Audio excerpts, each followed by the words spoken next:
Ce podcast vous est proposé par Total Energy.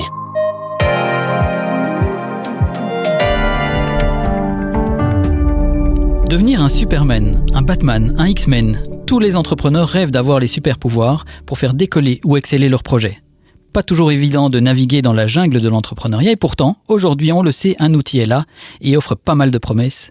C'est l'intelligence artificielle. Alors, illusion ou vraie promesse?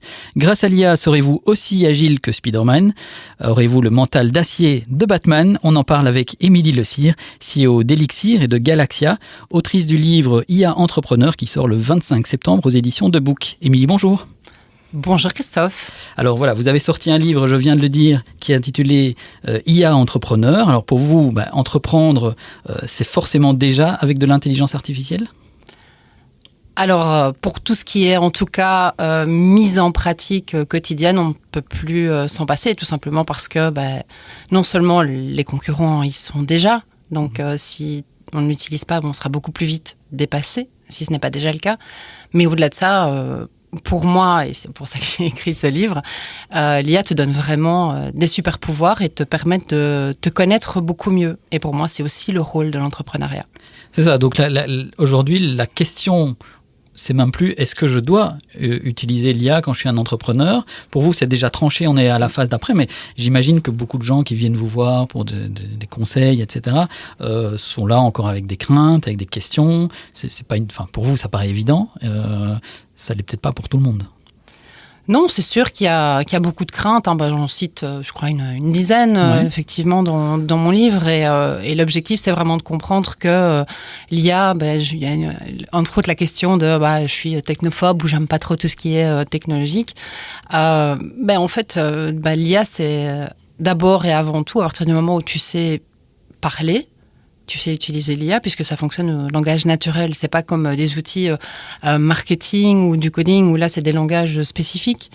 Et souvent ceux qui disent ça, c'est ceux qui ne l'utilisent pas. Moi j'ai déjà vu tout type de profil, entrepreneur comme en entreprise d'ailleurs, qui utilisent l'IA. Alors tantôt pour faire une photo de son frigo pour savoir quelle recette faire, tantôt pour planifier son voyage, tantôt juste pour le plaisir d'échanger. Donc voilà, il y a pas, à mon sens, il n'y a pas de bonne raison de ne pas l'utiliser. Mais quelles sont les craintes au fait les plus courantes aujourd'hui par rapport à l'IA chez les entrepreneurs, j'entends. Chez les entrepreneurs, donc quand même. C'est important de préciser, et on en discutait, mais pour moi, être entrepreneur, c'est toute personne qui décide, qui entreprend sa vie, qui est au pilotage de sa vie. Donc c'est pour ça que je parle aussi d'entreprise, parce que pour moi, il y a plein de gens en entreprise qui sont responsables, qui ont leur propre projet, qui ont leur propre vie. Et donc pour moi, ça s'adapte à tout le monde. Mais si je reprends les entrepreneurs, il y a justement le côté, c'est pas pour moi, je sais pas comment faire. Donc tout ce qui est côté technologie, il y a aussi un grand pan sur l'environnement. On a peur de l'environnement, on a peur d'être remplacé, on a peur d'être remplacé dans notre boulot, mais on a peur d'être remplacé aussi en termes d'humains. Effectivement, il y a peu termes d'humains, vous voulez dire ? Il y a peu de films qui se terminent vraiment bien quand il est question de robots. Donc il y a vraiment, là c'est l'aspect technologique, mais plus si on laisse de la place à l'IA, elle finira par remplacer l'humanité. Donc il y a beaucoup de questions qui se posent. D'accord, donc vous sentez ces craintes quand même. Oui. Elles sont, c'est pas une question de sentir, c'est qu'elles sont posées. Elles sont là, ok.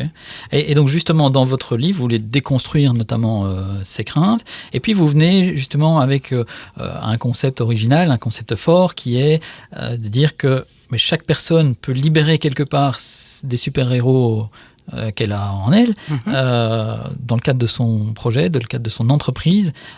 Parlez-nous un peu de ces différents super-héros et des différents super-pouvoirs qu'on peut libérer grâce à l'intelligence artificielle. Dans le cadre de sa vie aussi, globalement. Donc les super-héros, les super-pouvoirs qui dorment déjà en toi et finalement qui sont réveillés, à mon sens, par l'IA. Alors il y a les super-héros et les super-pouvoirs. Donc on a par exemple le Flash, pour tout ce qui est rapidité. Flash qu'on peut peut-être situer pour ceux qui ne connaissent pas trop. Moi, je suis baignée dedans, grande fan de Marvel et DC. Donc Flash, c'est vraiment la capacité à être rapide. D'accord. Mais en même temps, la rapidité sans vision, sans stratégie, sans plan, en fait, il y a tout qui clignote, il y a tout qui part dans tous les sens. Tu fais plein de choses tout le temps, tu cours partout comme une poule sans tête, mais tu ne construis rien. Et à la fin de la journée, tu as fait plein de choses, mais t'es claqué. Mais c'est ça, parce que mais ça, je dirais, quelque part, c'est un peu une no-news. Tout le monde dit, effectivement, l'IA, ça va me faire juste gagner du temps. C'est quand même le principal argument, on va dire, d'utiliser de l'intelligence artificielle, c'est quand même gagner du temps. Alors, ça te fait gagner du temps ou ça te fait en perte, comme les réseaux sociaux. Finalement, si tu y vas sans vision, sans stratégie, ça te prend du temps. Hein. C'est pas rare d'avoir... Quoi, à implémenter, à comprendre Oui, ou simplement quand tu y vas en disant « Attends, je ferais bien quelque chose qui ressemble à ça ». Mais en fait, l'IA va toujours te répondre et tu te retrouves après 2 heures de conversation en disant « Attends, qu'est-ce que je voulais faire au départ ?» Enfin, j'étais partie sur un truc, mais elle m'a baladée. Et parce que j'avais pas de focus clair par rapport à l'output, par rapport à ce que je voulais mettre en place, en fait, tu arrives juste nulle part. Ou alors tu as, des tas d'idées que tu vas sauvegarder dans un Word qui font 203 pages et ça ne te mène à rien parce qu'en fait, tu ne sais pas où tu vas et que tu n'as pas de cadre clair. L'IA, en fait, c'est un excellent stagiaire qui demande à être cadré. Et j'interviewais la fois dernière, lors d'un sommet en ligne que j'ai organisé, Patrick Viane de Microsoft. Et on se disait qu'en fait, ceux qui travaillent le mieux avec l'IA, c'est souvent, en tout cas, par exemple, en entreprise, les positions seniors. C'est ceux qui savent... Oui. Ceux qui veulent finalement créer, mettre en place, qui connaissent la fonction et qui demandent à l'IA certaines choses spécifiques en fonction d'un découpage. Donc, il faut apprendre à découper l'éléphant. D'accord. Sorry pour les végétariens. D'accord. Donc, tu as Flash, tu as Spider-Man pour l'agilité, tu as Wolverine pour la résilience, tu as... Et là, par exemple, pour bien comprendre, parce que là, ça reste un peu théorique, même si, attention, c'est pratico-pratique, il y a 16 missions, attention. Le livre, mais la vision des différents super-héros, oui, je vais gagner du temps, mais concrètement, comment je gagne du temps ? Je suis entrepreneur, en quoi l'IA va me faire gagner du temps ? À quel niveau est-ce que ça va être le plus pertinent ? Alors, si on prend la question du temps, en fait, comme le dit Philippe Boulanger, qui est conférencier, qui a travaillé pour Apple, qui a écrit un livre d'ailleurs là-dessus, l'IA, c'est une innovation de process. Et en fait, ça te fait gagner du temps. Si tu sais comment tu t'organises, voilà, tu apprends à découper ton process et donc à déléguer à l'IA là où l'être humain n'a pas de valeur ajoutée. Donc clairement, tu gagnes un temps fou. Tu veux faire un e-book avec le bon outil, ton e-book, il est écrit rapidement, mis en page rapidement. Et quand je te dis rapidement, je crois en 1 heure, c'est emballé. Avec le mock-up et tout le reste. Pour prendre ça, mais ça peut être... C'est comme ça que vous avez écrit votre livre ? Non. Juste pour savoir. Est-ce que ça vous a été je crois que je ne serais pas capable de partager avec autant d'amour quelque chose écrit par l'IA. Ouais. Mais donc là, ça met quand même justement... Vous soulignez à la fois que, on peut écrire un e-book en 1 heure, mais d'un autre côté, vous ne l'avez pas fait. Ouais. Et c'est aussi, quelque part, un peu un des pièges que vous soulignez dans votre livre. C'est de se dire, mon book en 1 heure... En gros, il sera probablement pas très bon et j'aurai délégué l'essentiel, enfin l'essence même de mon propos. C'est ça. C'est pour ça que tu choisis en fait ce que tu délègues. Est utile. C'est pour ça que je dis que l'IA, c'est un excellent stagiaire. Ouais. Tu lui délègues. Encore une fois, je le répète, là où il n'y a pas de valeur ajoutée pour toi en tant qu'entrepreneur. C'est pour ça que je parle d'objectif, de vision, mais au-delà de ça, de contribution. Ouais. Alors, un des points importants que vous soulignez à plusieurs reprises dans le livre, c'est effectivement, alors, on l'a dit avec Flash, on va gagner du temps, enfin, avec l'IA en mode Flash, on va gagner du temps, mais ce temps, au fait, c'est pour faire quoi ? C'est ce qu'on dit dans beaucoup de cas. On peut libérer du temps dans les équipes, etc. Si c'est pour virer des gens parce que 3 personnes font le boulot de 6, il n'y a pas vraiment de sens. Il n'y a pas vraiment de... Dans le cadre d'un entrepreneur, ça veut dire quoi, alors, libérer du temps ? On fait plus ? Donc pour moi, en fait, les 2 questions essentielles, c'est pourquoi l'IA en 1 et 2 mots. Donc pourquoi faire ? Enfin, pourquoi pas, là on l'a déjà abordé, et pourquoi en 2 mots, donc pourquoi faire concrètement. Et là, il est vraiment une question de process, mais on parle aussi, on parlait d'intelligence, tout ce qui est intelligence créative, l'IA te permet d'être beaucoup plus créatif, et pour moi c'est un miroir parfait pour apprendre à te connaître toi. Au niveau de la délégation aussi, voilà. C'est-à-dire, juste pour bien comprendre ça, justement, imaginons je suis entrepreneur. C'est un miroir de soi-même. Complètement. En tant qu'entrepreneur, c'est-à-dire quoi ? C'est le fait de dialoguer avec l'IA, de lui poser des questions sur soi-même en tant qu'entrepreneur, c'est une espèce de méta-discussion avec l'IA. Déjà, est-ce que je l'utilise ou pas ? Ok. Quid de la créativité ? Qu'est-ce que moi je veux finalement créer et puis tout ce qui est délégation. D'accord. Et là, c'est vraiment intéressant parce que qu'est-ce que je délègue à l'IA ? Comment je le délègue ? Où elle est la valeur ajoutée? Et mais je peux te donner plein d'exemples, mais j'ai appris énormément sur moi-même, ma manière de fonctionner, depuis que je travaille avec l'IA. D'accord. Et quand elle me promène, et quand elle fait du bon boulot aussi. C'est ça. Mais tout ça prend du temps, par contre. Ça prend Je reviens à la question du temps, c'est pas pour tourner en rond, mais exactement. C'est vrai aussi. C'est tout à fait. Et donc, la deuxième question, donc, la première, c'est pourquoi l'IA, et la deuxième question, c'est qu'est-ce que je vais faire de ce temps? Pour moi, mais également pour mes employés et mes collaborateurs. Et c'est marrant parce qu'on n'aborde jamais cette question-là de est-ce que je vais faire des team building, est-ce que je vais prendre du temps pour moi? Parce qu'en règle générale, ce qu'on a tendance à faire, c'est quand on a du temps, on le remplit. Sauf que pour travailler correctement avec l'IA, il faut de l'espace cérébral pour apprendre à se poser les bonnes questions, pour savoir quelles sont les actions que je dois mener qui m'amèneront à la vision, à la contribution, au résultat qu'elle aspire. Et en fait, l'IA, il est avant toute question pour moi de savoir se poser les bonnes questions. Ouais. Et pour se poser les bonnes questions, il faut du temps. Et donc, il faut arrêter de remplir son temps pour faire toujours plus. Et donc, si a priori tu fais 1 million de choses, si tu travailles avec l'IA, tu feras facilement plus que 500 000 choses. La question, c'est de la latitude que tu as. Est-ce que tu continues à courir partout comme une poule sans tête, ou est-ce que tu prends cette vision hélicoptère et stratégique qui t'amènera à faire les actions justes qui seront amplifiées par l'IA? C'est ça, ouais. Mais donc, ça veut dire que quelque part, si je vous suis, l'idéal, c'est quand même d'avoir une vraie réflexion par rapport à l'intelligence artificielle, ce qui n'est pas souvent le cas aujourd'hui. Je veux dire, aujourd'hui, l'intelligence artificielle est souvent utilisée comme un outil pour vite faire des posts LinkedIn, pour rapidement traiter de la donnée, etc. Il n'y a pas cette, je pense, ou je n'ai pas l'impression que c'est souvent le cas, cette réflexion, cette introspection, quelque part, de se dire j'en fais quoi? C'est peut-être là où ça blesse le plus souvent. Pour moi, tout est question de réflexion, de savoir se poser les bonnes questions. Et pour ça, il faut du temps, que ce soit l'utilisation de l'IA, comme les actions qu'on porte, comme le réseautage, comme la vraie vision qu'on a, comme la question de qu'est-ce que je fais, est-ce que je fais la différence, si oui ou, comme la question de l'ADN, de l'unicité, Voilà, ce que j'aime avec l'IA, c'est que moi, l'une de mes valeurs importantes, c'est la justice. On était gouverné par toute une série de Goliaths avec plein d'employés, des budgets colossaux. L'IA distribue la donne. Tu peux devenir un David augmenté en utilisant l'IA. Ouais. C'est pas de la théorie, ça? Vous avez des exemples? Mais plus que jamais, en fait, le branding, le branding prend le pas. Et en fait, entre autres pour tout ce qui est, je parlais de don d'ubiquité, qui n'est pas l'une des étapes, mais qui est aussi un super pouvoir, c'est que l'IA te permet d'être partout si tu es organisé.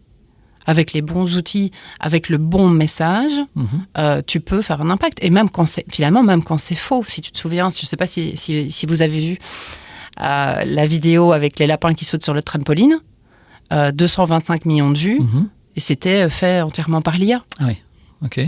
Donc la question à 1000 points, c'est que tout est falsifiable, tout est réalisable rapidement. Oui. Tu peux maintenant le faire seul avec des bons outils Runway, Midjourney, Eleven Labs, etc. Ce qui je reviens sur l'entrepreneur, qui est notre focus aujourd'hui. Oui. Tout est falsifiable. Oui. C'est dangereux aussi pour l'entrepreneur. Ce côté, tout est falsifiable, ça veut dire que... Oui, c'est dangereux. En même temps, ce qui est super intéressant, c'est de dire qu'est-ce que je vais choisir de croire. Et à quoi est-ce que je vais prendre part? En fait, je dis toujours que l'IA est un couteau. Et de manière assez simple, tu décides si tu découpes un gâteau d'anniversaire ou si tu plantes quelqu'un. Donc, tu es le super-héros, tu es le super-vilain. Il te donne des super-pouvoirs. Mais qu'est-ce que tu vas choisir d'en faire? Comment tu vas choisir de contribuer? Ça, c'est la question clé. Okay. Exactement. Alors, dans le premier chapitre, de la première partie du livre, vous revenez vraiment sur la jungle de l'entrepreneuriat. Vous évoquez les bienfaits, quelque part, de l'intelligence artificielle.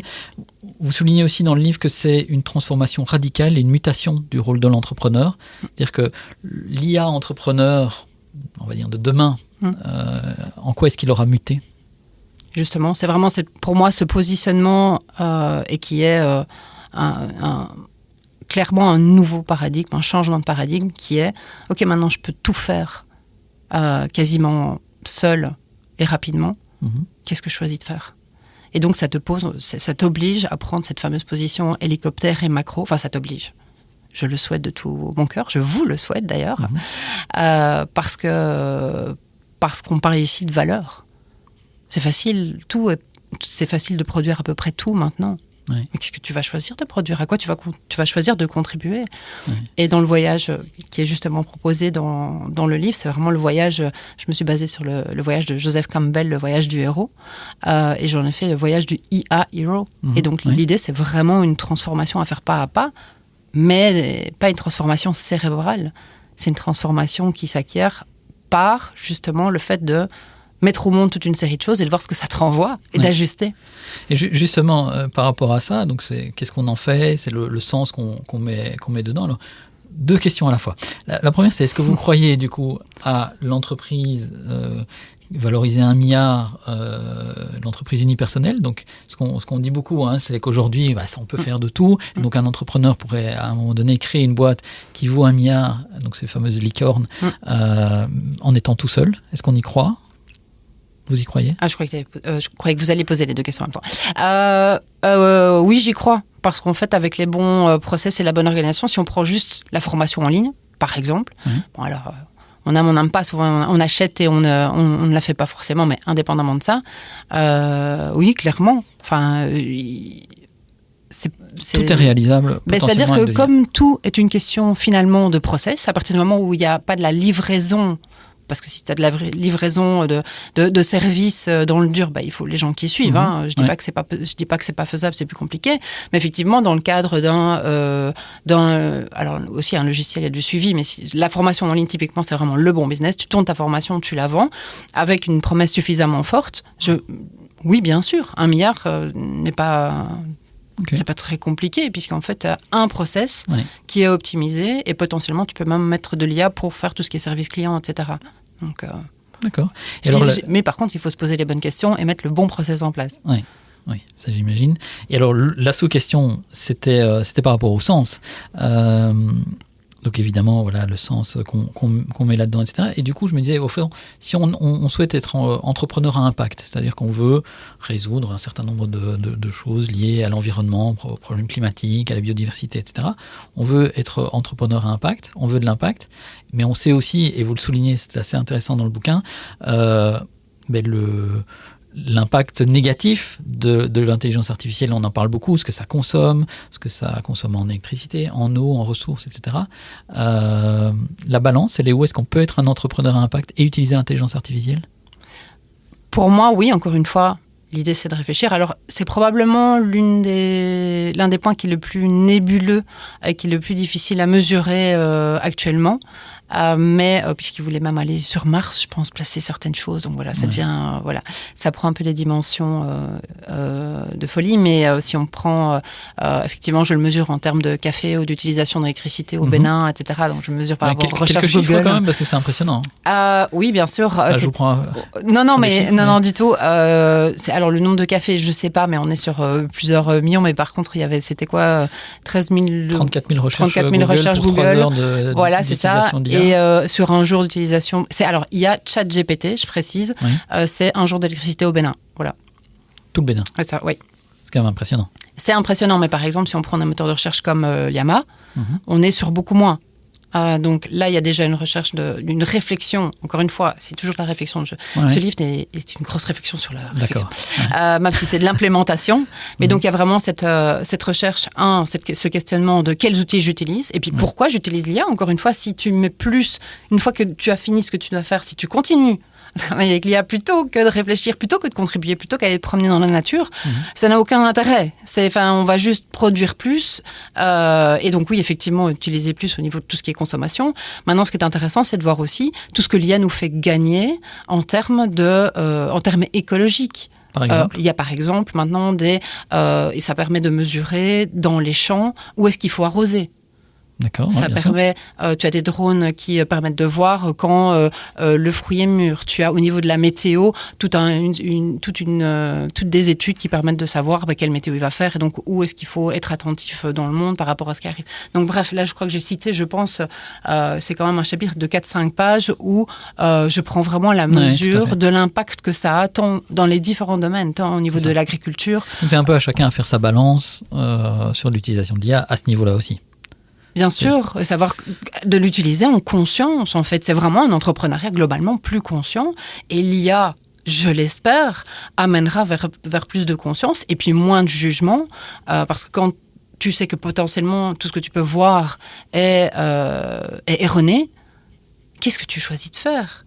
Est-ce que tu juges ? Est-ce que tu remets en question ? Est-ce que tu vas vérifier l'information ? Donc l'esprit critique, le discernement, quel que soit l'âge, est super important. Et ça fait partie de toutes les conférences, de toutes les formations. C'est vraiment la base. Et pour nos jeunes aussi.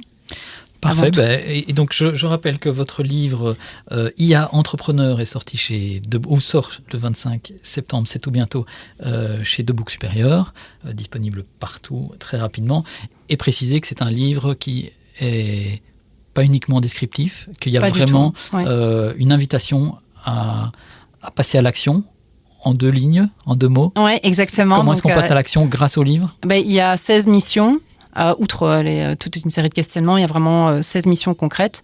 Et au-delà de ça, je propose en fait un accompagnement de 6 mois à tout petit prix, parce que ce que je vis, c'est vraiment la transformation en fait. J'ai vraiment envie qu'on passe à l'action. C'est pas dans la tête, c'est pas dans les questionnements, c'est dans l'action que tu sais ce que tu veux et ce que tu vaux de toi vis-à-vis de toi. Et donc comment utiliser l'IA pour qu'elle te ressemble et pour qu'elle te serve vers plus de contributions, je l'espère. Et c'est votre métier aussi avec Elixir et Galaxia, forcément. Un grand merci en tout cas, Émilie Liessuyer. Merci à vous. Merci d'avoir écouté ce podcast proposé par Total Energy.